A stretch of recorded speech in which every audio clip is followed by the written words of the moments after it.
magandang umaga po sa ating lahat. Magandang hapon. Kung ano man pong oras na abutan po ng live po na ito sa buong mundo. Kayo po ay ating binabati na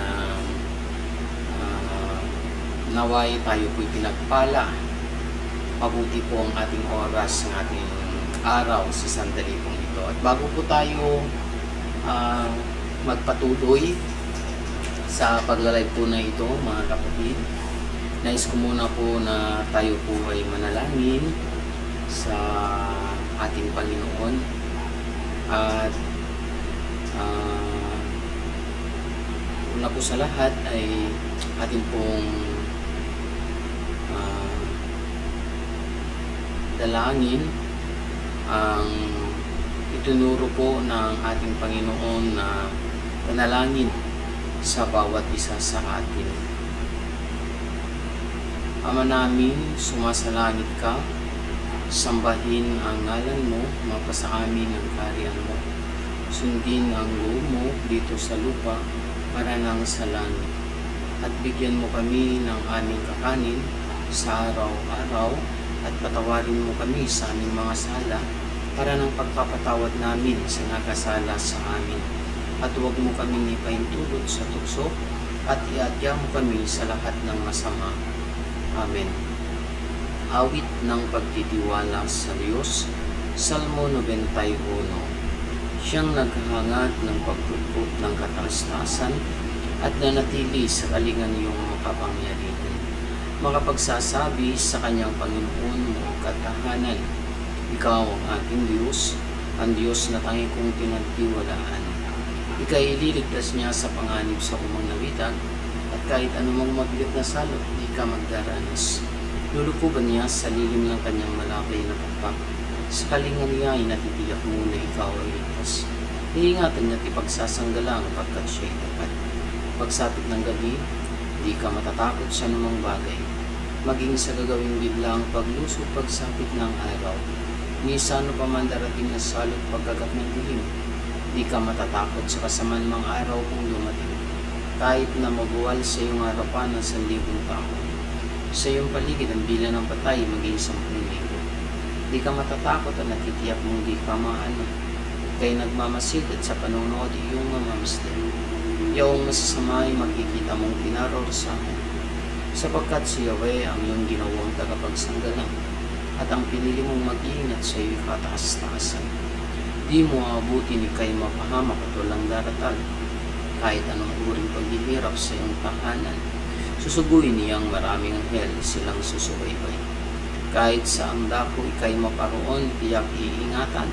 Sa kanilang palad ay tatayog at silang magtataas, nang hindi masakta ng mga paa mo sa batong matalas. Kahit ang tapakan mo ay mga luwang ahas na mabagso, di ka maano sa mga sarpian at liyong mababangis.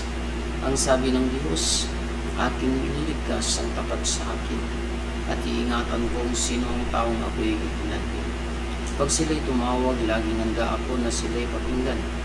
Aking sasamahan, at kung may hilail ay sasakluluhan. Aking iniligtas at ang bawat isa'y pararangalan. Sila'y bibigyan ko't kagandi pala ng mahabang buhay. Nakatitiyak na ang tatamuhin nila ay kaligtasan. Maaaring ipilit ko ang langit at hindi ko matapangulan. Maaaring magpadala ako ng mga balang upang salantahin ang lupain ito. Maaaring palaganapin ko sa aking bayan ng Salo. Ngunit sa sandaling ang bayan ito na aking pinili ay magpakumbaba. Manalangin, hanapin ako at talikdan ng kanilang kasamaan. Diringgin ko sila, tatawarin ko sila, at ibabalik ko sa kanilang lupain ang katuwasayan at kasaganaan. Ama naming Diyos na dakila at makapangyarihan sa lahat, salamat po Ama sa buhay, sa biyaya ng kalakasan, biyaya ng pagkakataon na muli kami po'y makapagnilay sa iyong mga salita, Panginoon. Katayaan po, Ama, na ang bawat salita mo na aming pagninilayan ay tumingo po sa aming puso at magsilbing kalakasan, kagalingan sa lahat ng uri ng karamdaman na meron kami sa sandali ito. At saan man pong abutan ang live po na ito, ang pagre-record po na ito, Panginoon, abutin po sila. Kayaan po, Panginoon, na kayo po ang siyang mangusap sa bawat isa sa amin ngayon, Panginoon. Pagpalain niyo na po ang nalalamig sandali, ang iyong mga salita at ang mga maglingkod na iyong gagamitin. Maraming salamat at ito po yung aming samot dalangin sa pangalan ni Jesus, sa ngalan ng Ama, ng Anak at ng Espiritu Santo. Amen and Amen. Once again, magandang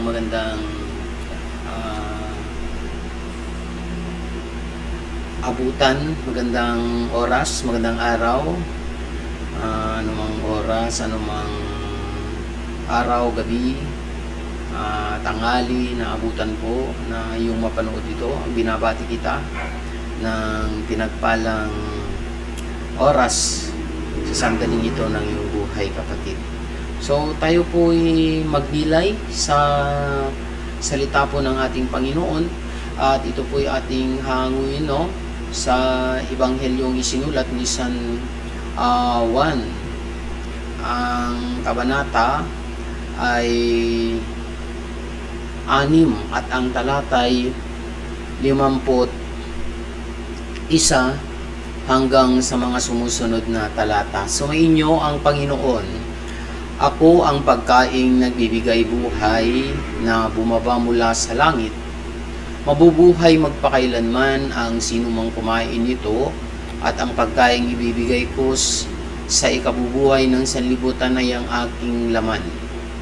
Dahil dito'y nagtatalo-talo ang mga Hudyo. Paano may bibigay sa atin ang taong ito ang kanyang laman upang kanin natin? Tanong nila. Kaya't sinabi ni Jesus, tandaan ninyo, malibang kanin ninyo,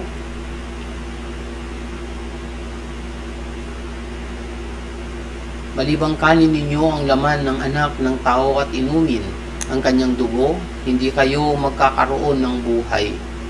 Ang kumakain ng aking laman at umiinom ng aking dugo ay may buhay na walang hanggan, at muli ko siyang bubuhayin sa huling araw. Sapagkat ang aking laman ay tunay na pagkain, at ang aking dugo tunay na inumin. Ang kumakain ng aking laman at umiinom ng aking dugo ay nananahan sa akin, at ako sa kanya. Buhay ang amang nagsugos sa akin, at ako'y nabubuhay dahil sa kanya. Gayon din naman ang sino mang kumakain sa akin ay mabubuhay dahil sa akin. Ito ang pagkain bumaba mula sa langit. Ang kumakain nito ay mabubuhay magpakailanman. Hindi ito katulad ng kinain ng inyong mga magulang sa ilang. Namatay sila bagamat kumain niyon. Mga kapatid, ang mabuting balita ng ating kaligtasan. Pinupuri ka namin, Panginoong Hesukristo. Ang lahat ng papuri, lahat ng pasasalamat ay aming pumaibabalik sa iyo, Panginoon. Bakit ho? Pagkakataong pong ito, muli binigyan tayo ng isa pang panahon na makapagnilay ng kanyang mga salita, at ating pong pagninilayan. Ito po ay patungkol sa sinabi po ng ating Panginoon na siya po ang buhay, the living bread, buhay na pagkain. Ang pagkain nagbibigay buhay. So, hindi na po siguro naililingid sa atin na pag tayo po ay kumakain, datayo ket mangan ket at dagiti mapasamak iti panagbiag tayo nga kas ken iti pumigsa tayo. Saan lang iti pumigsa, no diket di tayo ket kumired, ha? Halang patingga di dyan, diket di nangan tayo, panggap ta dimakil tayon. Ayan. So nga rin tayo pagsasao, na pag sinasabihan natin, mga bata, mangan ka ti adu, dardaras ka dumakil. So, isu iti mabalin nga rason no apay nga datayo ket mangan. Muna ti amin maisubli dagiti naawan nga iksa tayo, mangan tayo, kumurid tayo. Mangan tayo tapno dumakkel tayo. Mangan tayo tapno mayadayo tayo iti sakit tayo kapsot. Okay. Ngem nagmayat iti ebanghelyo. Ang ganda po yung ebanghelyo na ating binasa, no? Sinabi po ng ating Panginoong Hesus mismo sa kanya po na sinabi niya na siya ang pagkaing nagmula sa langit, pagkaing nagbibigay buhay. It mabaling nga sa ludsud tayo kat si bibiyagak maten damot biyagkon apay kasapulak ka di pailaing iti mangan daytang ibagbagana ni Apo Jesus. So no kikitaan tayo kabsat ken ni Kristo kas realidad si bibiyag tayon kaya nadalitikan kanin tayo ngem nagpintas ngayon tayo sublyanan iti inbagana iti Mateo chapter 4 verse 4 nga kunana san laing tinapay iti pagbiag iti tao no digat tunggal sa saon ni Apo Dios.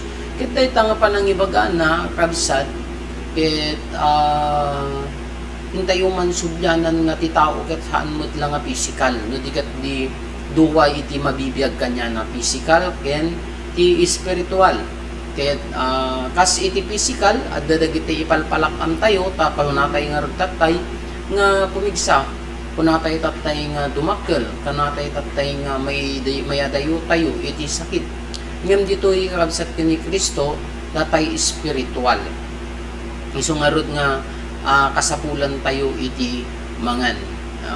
Awan sa bali nga inna pangipatpaturungan iti makan ditoy ket ti bagi ni Kristo.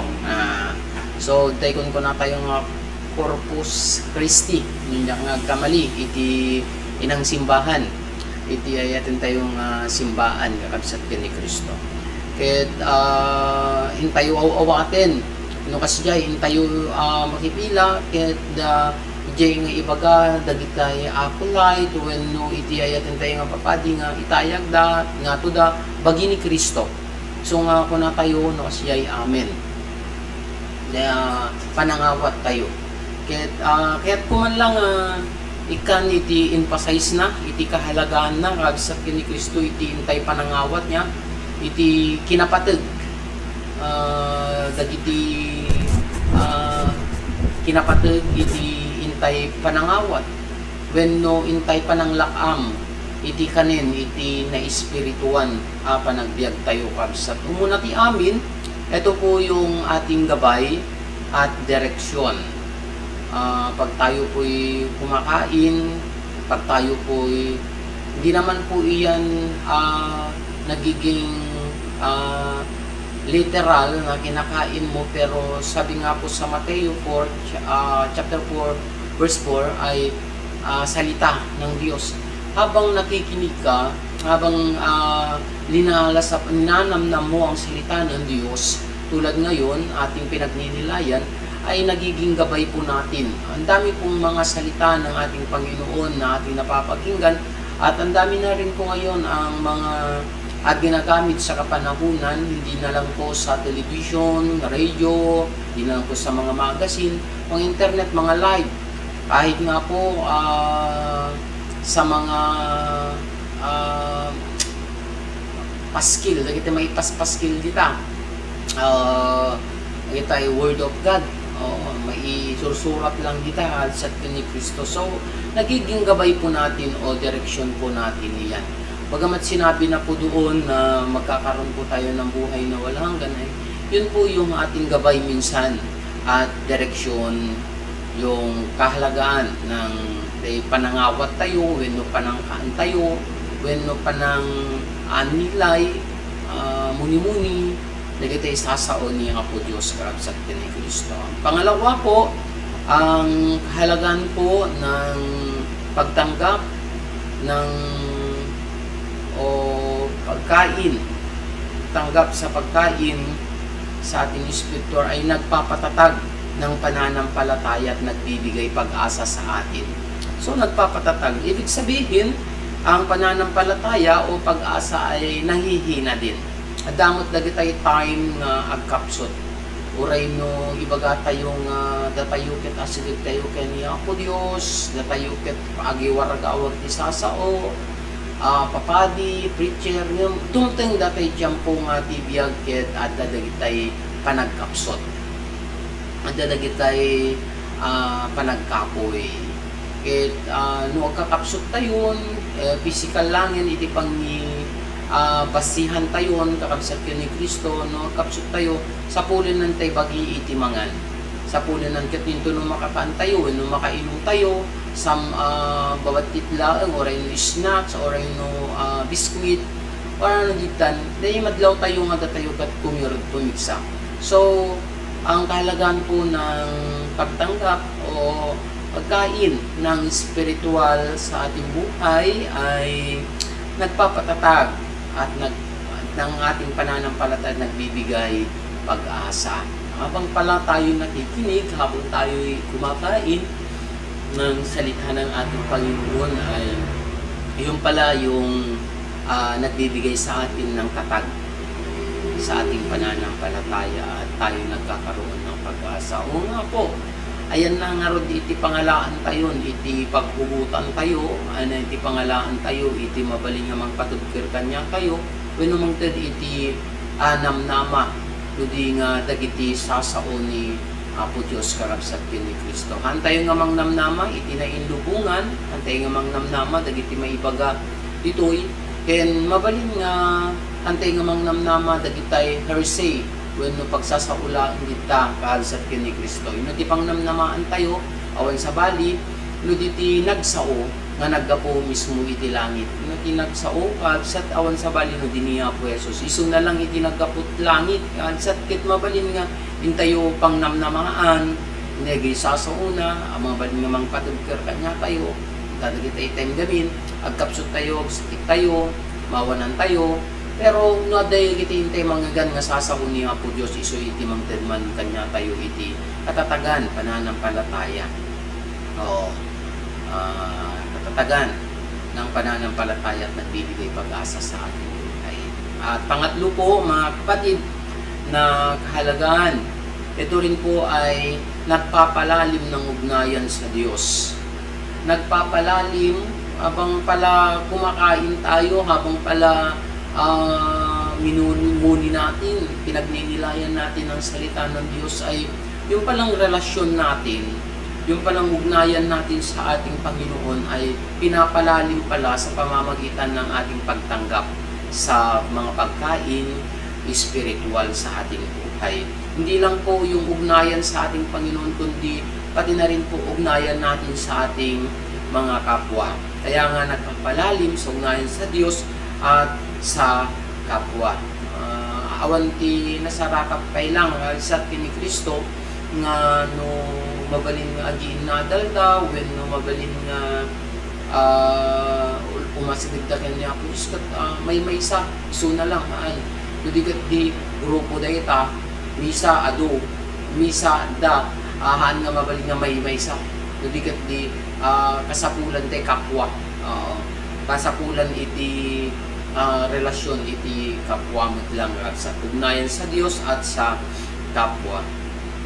So, yun po yung tatlo. At pang-apat po, mga kapatid, na kahalagahan sa pagtanggap sa pagkain spiritual ay ito rin po ay naglilinis o nagpapabuti ng kalooban. Yes, adadagitay banag nga pangibasbas siya klangin nga kadsat ni Kristo kat adadagiti banag nga kanya kayo nudutuma adadagiti makantayo kat apay udan sakit ti madinganakan ko nginday di gayam kinnan tayo ket isugayam iti nang parupok datay panagbawas tayo isunga ko na tayo nga madingon na tayo nga ikinagpaisuna mayat day ta i-cleansing na dalusan na iti nagunay kadsat ni Kristo kat habang nga tayo matgayam kat mangmangan at tayong matkat na agdengdengag iti tunggal sasaon niya po Diyos ket dadjay mo't gayam nga paunti-unti at dagiti banag nga mabalinhan lang gamin nga in-encourage na lang lang gamin nga mabalin nga ipapaayan na tayo latan iti panang comfort na latan mo tiket diniduma at dagitay tikpingen na at dagitay katen na at dagitay imul na iatur na linisin wenno ipaimbag na dadjay dalan na kabsat iti panagbiag tayo. Oo, wenno datay kaluuban iti tumunggal may sakat tayo naglilinis at nagpapabuti sa kalooban.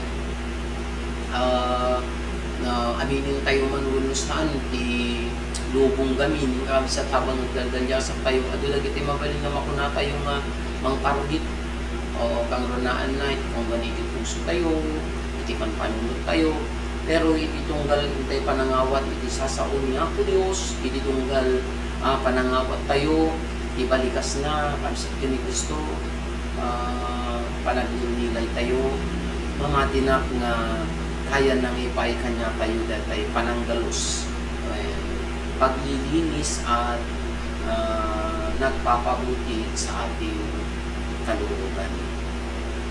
At hindi lang po iyon, panglima po yung pong kahalagahan ng pagtanggap sa pagkain espiritual ay nagbibigay ng kapayapaan at kapanatagan. Sino nga ba ang hindi mabigyan ng kapayapaan? Sino nga ba ang hindi mabigyan ng kapanatagan kung alam mo na ang salita ng Diyos ay mayroon po tayong patutunguhan na pangako po doon sa ating binasa na siya lang ang pagkain at nakapagbibigay ng buhay na walang hanggan. Yes nga po, yun po yung ating pinaka-goal na minsan tayo po ay naglilingkod. Yun po yung ating goal minsan bakit tayo gumagawa ng mabuti.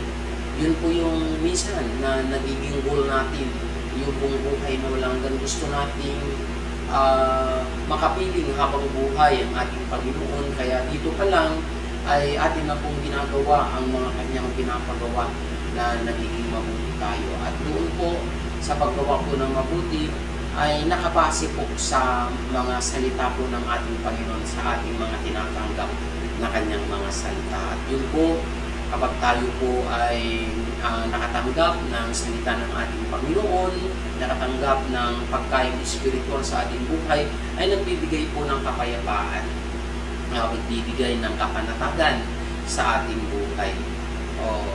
So, maraming salamat po sa sandali po nito na tayo po ay nakapagnilay at mayroon po tayong 5 mga kahalagahan kung saan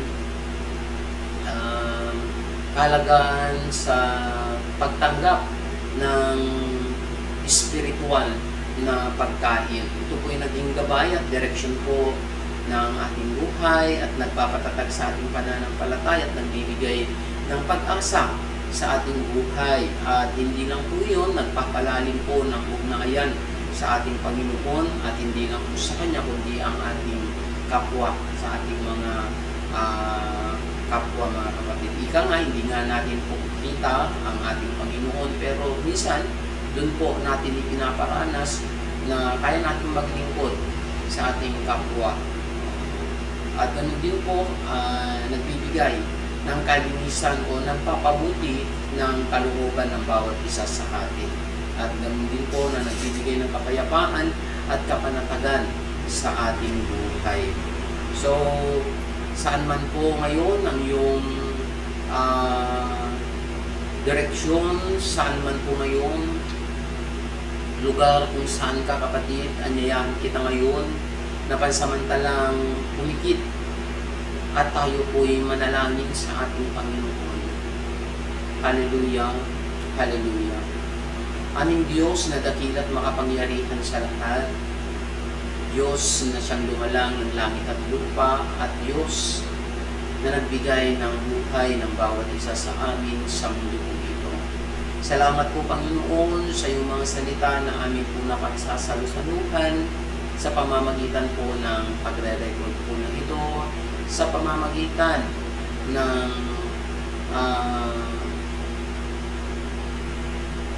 boat na ito, sa pamamagitan ng internet ngayon. At naniniwala po kami, Ama, na nandito ka ngayon sa aming kalagitnaan. Siyasat mo po. Wala pong naililingid sa inyo. Alam niyo po ang laman ng aming puso. Alam ng aming isip. Kaya naman po sa sandali ito, Panginoon, malugod po namin tinatanggap ang iyong mga salita at hinahayaan po namin na ang salita mo ang siyang magbibigay ng gabay, direksyon sa aming buhay. Hinahayaan po namin, Panginoon, na ang iyong mga salita ay magbibigay po ng kapanatagan sa aming pananampalataya at magbibigay ng pag-asa sa habang kami naglalakbay sa mundong ito. At hinahayaan din po namin ang iyong mga salita, Panginoon, na magbibigay, magpapalalim ng ugnayan po namin sa inyo. Ugnayan din po namin sa aming kapwa. At hinahayaan din po namin ng bawat pagkukulang, bawat pagkakamali, bawat pagkakasala. Hinahayaan po namin ang iyong mga salita na siyang maglilinis, na siyang magbabago, na siyang magpapabuti sa kalooban ng bawat isa sa amin. At hinahayaan din namin ang iyong mga salita, Panginoon, na siyang magbibigay ng kapayapaan, kapanatagan sa aming buhay. Muli, Panginoon, nawa sa buhay ng bawat isa sa amin ngayon ay busugin mo sa pamamagitan ng iyong mga salita. Yakapin niyo po kami, Panginoon. At kung meron man po kaming mga iniinda, meron man po kami, Panginoon, panghihina, ay palakasin niyo po kami. Meron man po kaming mga karamdaman, naniniwala po kami na kaya niyo rin po kami pagalingin. Muli, Panginoon, dalangin ko po ang iyong pagpapala. Iunat niyo po ang iyong mapagpalang kamay sa aking mga kapatid na handang paggamit po ang kanilang mga buhay. Handang isinare ang boat na ito, ang pagkakataon na ito na magamit po sa pamamagitan po ng pagtayo ng pagre-record po na ito. Ang Garces Aviva family, saan man po sila, saan po ng kanilang pamilya, Panginoon, ay aming dinadalangin, na ingatan, ilayo sa limang klase ng kapamakan, at ganun din po, Panginoon. Ang salita mo ay manatili po sa kanilang puso. Ang salita mo, Panginoon, ay manatili sa kaibuturan ng kanilang puso at sa kanilang isipan, Panginoon. Diyos ka magpawalang sa hanggan. Diyos ka na hindi nagbabago. Kaya ngayon pa lang, alam po namin na answered prayer ng bawat isa sa amin. Alam po namin, Panginoon, kaya niyo kaming palakasin, kaya niyo kaming pagalingin, kaya niyo pasaganahin ng bawat isa na meron sa amin, Panginoon. Pagpalain niyo na rin po ang lahat ng abutan ng pagre-record po na ito. At ganun din po, Panginoon, napagpalain na rin po ang iyong paglingkod na sa pagbabiyahe, ingatan, layo sa limang klase ng pamamakan, Panginoon. Maraming salamat, Ama, at ang kinapo namin ng mga panalangin ito ay answered prayer ng bawat isa sa amin. Ito po aming samot dalangin sa pangalan ni Jesus, sa ngalan ng Ama at ng Anak at ng Espiritu Santo. Amen and Amen. God bless and always count our blessings.